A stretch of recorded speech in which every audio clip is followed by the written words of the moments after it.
मागच्या लेक्चर्समध्ये आपण सगळा ओव्हरऑल बेसिक्स ऑफ मार्केटिंग जे काही टूल्स आहेत, काही ज्या काही टर्म्स आहेत त्या बघितल्या. त्यानंतर आपला सिलेबस आपण पूर्ण बघितला, टास्क वाईज सिलेबस बघितला, आपण काय काय शिकणार आहोत त्या सगळ्या गोष्टी काय झालेल्या आहेत आपण बघितलेल्या आहेत. आता या लेक्चर पासून आपण ऍक्च्युली जे काही आपला सिलेबस आहे तो थोडा थोडा एक्झॅक्टली म्हणजे बेसिक्स ऑफ त्या सिलेबसचं काय काय म्हणजे जे टॉपिक इंट्रोडक्शन जे बोलतो आपण ते काय करणार आहोत आता घेणार आहोत. ठीक आहे ना. जसं मी तुम्हाला पाठीमागच्या लेक्चरमध्ये बोललो होतो बघा, की बघा इकडे ज्या टास्क प्रोसेस आहे तुमच्यावाला, की जो काही सिलेबस आहे आपल्याला, जसं basics of marketing, content marketing, use of AI in digital marketing, designing, हे ज्या काही गोष्टी आहेत हे आपल्याला काय करायच्यात सगळ्या शिकायच्यात. तर बेसिक्स ऑफ मार्केटिंग आपलं ऑलरेडी सगळं काय झालेलं आहे. आता कंटेंट मार्केटिंग शिकण्याच्या अगोदर इथे रिसर्चचा एक पार्ट येतो. काय, कोणता पार्ट येतो? एक रिसर्च. आता जसं मी तुम्हाला बोललो, जी टास्क प्रोसेस आहे तुम्हाला तुमच्या याच्यासाठी काय करायची, ती कम्प्लीट करायची. ठीक आहे ना. तर आपण रिसर्चचा पार्ट आता काय करूया आज बघूया ऍक्च्युली. ठीक आहे. हा, आता हा जो कोर्स आहे, मी जसं तुम्हाला याच्या अगोदरही बोललो, ज्यांना जॉब करायचा आहे त्यांच्यासाठी पण कोर्स आहे हा.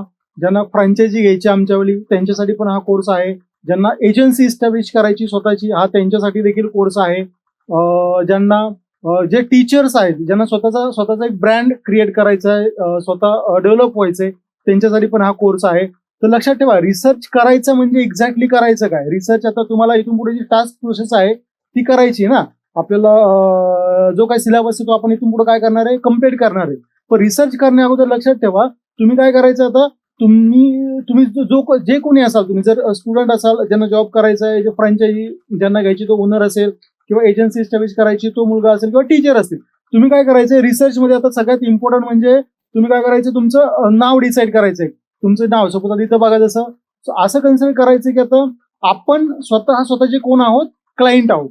आलं लक्षामध्ये. सपोज आता लर्न शिवा डिजिटल हा काय एक ब्रँड आहे, याचं मला काय करायचं आता, काम करायचंय. तसं जसं तुम्ही जर टीचर असाल, जर सपोज तुम्ही एखादे टीचर असाल, तुमचं नाव आहे शैलेश डाले, बरोबर आहे. तर शैलेश डाले नावाचं तुम्हाला काय करायला लागेल, नेम डिसाईड करायला लागेल. एखादा मुलगा आहे ज्याला एजन्सी इस्टॅब्लिश करायची, त्याचं नाव आहे, सपोज त्यांनी नाव ठरवलंय सूरज डिजिटल, तर त्याला काय करायला लागेल, स्वतःचं नाव डिसाईड करायला लागेल. जे विद्यार्थी असतील त्यांनी पण काय करायचं, एक नाव काय करायचं कंपनीचं डिसाईड करायचं. म्हणजे आता इथून पुढे ज्या गोष्टी होणार आहेत, ज्यांना जॉब करायचा त्यांचा पोर्टफोलिओ इथून पुढे काय होईल, क्रिएट होत जाईल. ज्यांना फ्रँचायझी घ्यायची त्यांचं सगळं डॉक्युमेंटेशन काय होईल, क्लिअर होईल इकडे. ज्यांना एजन्सी इस्टॅब्लिश करायची त्यांचं पण पोर्टफोलिओ काय होईल इकडे, रेडी होईल. आणि टीचरचा तर बाय डिफॉल्ट जो पोर्टफोलिओ तो पण काय होईल इकडे, रेडी होईल. आलं लक्षामध्ये. तर तुम्हाला नावं डिसाईड करून घ्यायचे. सपोज बघा आता आपण काय करतो, या ब्रँडचं काम करायला सुरुवात केली, लर्न शिवा डिजिटल. त्याच्यानंतर माझा काय मोबाईल नंबर हा आहे. नेचर ऑफ बिझनेस म्हणजे तुमचा बिझनेस एक्झॅक्टली काय आहे. आता बघा, डिजिटल मार्केटिंग ट्रेनिंग हा काय इकडचा यांचा बिझनेस आहे. सपोज हा जो ब्रँड आहे याचा काय, डिजिटल मार्केटिंग ट्रेनिंग असं आहे. जर तुम्ही सपोज फ्रँचायझी किंवा एजन्सी इस्टॅब्लिश करणार असाल तर डिजिटल मार्केटिंग सर्व्हिसेस तुमचा काय असेल, बिझनेसचं नेचर असेल. आलं लक्षामध्ये. त्यानंतर बिझनेसचा ऍड्रेस काय तुमच्यावाल्या, या सगळ्या गोष्टी काय करून घ्यायच्या, तुम्हाला वर्कआउट करून घ्यायच्या आहेत. आलं लक्षामध्ये. नंतर तुम्ही सर्व्हिसेस कुठं कुठं प्रोव्हाइड करणार आहे, सर्व्हिसेस जो करणार आहे एरिया कोणता आहे तुमचा. एरिया म्हणजे तुम्ही फक्त suppose all over the Pune services provide करणार आहात, all over the Maharashtra services provide करणार आहात, all over the India services provide करणार आहात, हे तुम्हाला काय करून घ्यायला लागेल, अगोदर डिसाईड करून घ्यायला लागेल. जसं आता ऑनलाईन डिजिटल मार्केटिंग ट्रेनिंग मी काय करतोय, ऑफलाईन डिजिटल मार्केटिंग ट्रेनिंग आहे ती फक्त कुठे माझ्यावली पुण्यामध्ये आहे ऍक्च्युली, बरोबर आहे. पुण्यामध्ये 2 ते 3 ब्रांचेस आहेत आपल्या.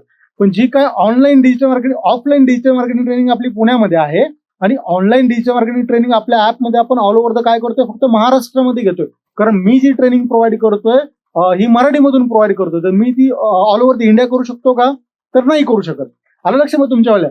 सो अशा सगळ्या गोष्टी आहेत. तर रिसर्च पार्टमध्ये सगळ्यात इम्पॉर्टंट काय असतं तुमच्यावालं, की एक्झॅक्टली तुम्हाला बिझनेसचं नेम डिसाईड करायचं असतं, किंवा तुमच्याकडे बिझनेस येतो त्याचं नाव एक्झॅक्टली काय आहे, त्याची कॉन्टॅक्ट इन्फो काय आहे, त्याच्या सर्व्हिसेस कोणकोणत्या आहेत, बरोबर आहे. नंतर त्याच्यावाले सर्व्हिस एरिया कोणता आहे ते आपल्याला काय करायला लागतं, सगळं डिसाईड करायला लागतं. त्याचा ऍड्रेस एक्झॅक्टली काय आहे हे कशासाठी तुम्हाला डिसाईड करायला लागतं, कारण ज्यावेळेस तुम्ही काम करणार आहात त्यानुसार तुम्हाला काय त्यांच्या बिझनेसनुसार तुम्हाला काय करायचं असतं, सगळ्या गोष्टी फाइंड आउट करायच्या असतात, सगळ्या गोष्टी वर्कआउट करायच्या असतात. जसं की आता सपोज मला एखाद्या बिझनेसचं काम करायचंय, सपोज एखादा हेअर स्टुडिओ आहे, बरोबर आहे. आता हेअर स्टुडिओच्या services all over the Maharashtra तर नाही चालणार, किंवा जरी पुण्यामध्ये हेअर स्टुडिओ जो असेल तर पुण्यामधल्या ज्या एरियामध्ये, सपोज कोथरूडमध्ये, तर हार्डली 5 किलोमीटर मधलाच कस्टमर काय होईल त्या स्टुडिओ पर्यंत येईल. म्हणजे मला मार्केटिंग किती किलोमीटर करायला लागेल?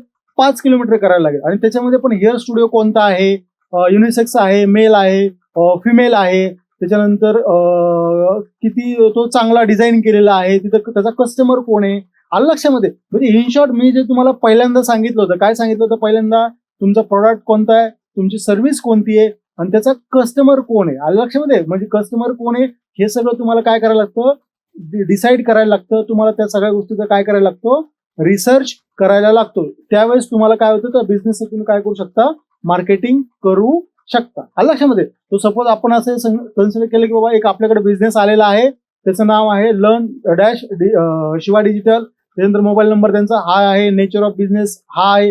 जर आता तुम्ही जर टीचर असाल तर तुमचं काय असेल, सोबत टीचर मध्ये सपोज तुम्ही एखादा टीचर आहात, सायन्स टीचर आहात, सायन्समध्ये पण 11th 12th आहात, किंवा 8वी 9वी 10वी आहात, ते तुम्हाला काय करायला लागेल, नेचर ऑफ बिझनेस मध्ये एक्झॅक्टली माझा ऑडियन्स मी कुणासाठी शिकवणार आहे, मी कुणासाठी हे सगळ्या गोष्टी करणार आहे, ते तुम्हाला काय झालं पाहिजे, लक्षात आलं पाहिजे. याला म्हणतात रिसर्च. रिसर्च म्हणजे काय, बिझनेस काय आहे, कोणता आहे, कुठे आहे, कसा आहे, कुणासाठी आहे, त्याचा ऑडियन्स कोणता आहे, हे जर तुम्हाला नाही कळलं ना, तर पुढच्या ज्या गोष्टी करणार आहोत आपण त्या तुम्हाला कळणार नाही आहेत, आलं लक्षामध्ये. त्यामुळे मॅक्झिमम जेवढा टाइम तुम्हाला बिझनेसच्या रिसर्च साठी देता येईल तेवढा टाइम काय करा, रिसर्च साठी द्या. त्याच्यानंतरचं पुढचं लेक्चर आपण नेक्स्ट पार्ट मध्ये बघू.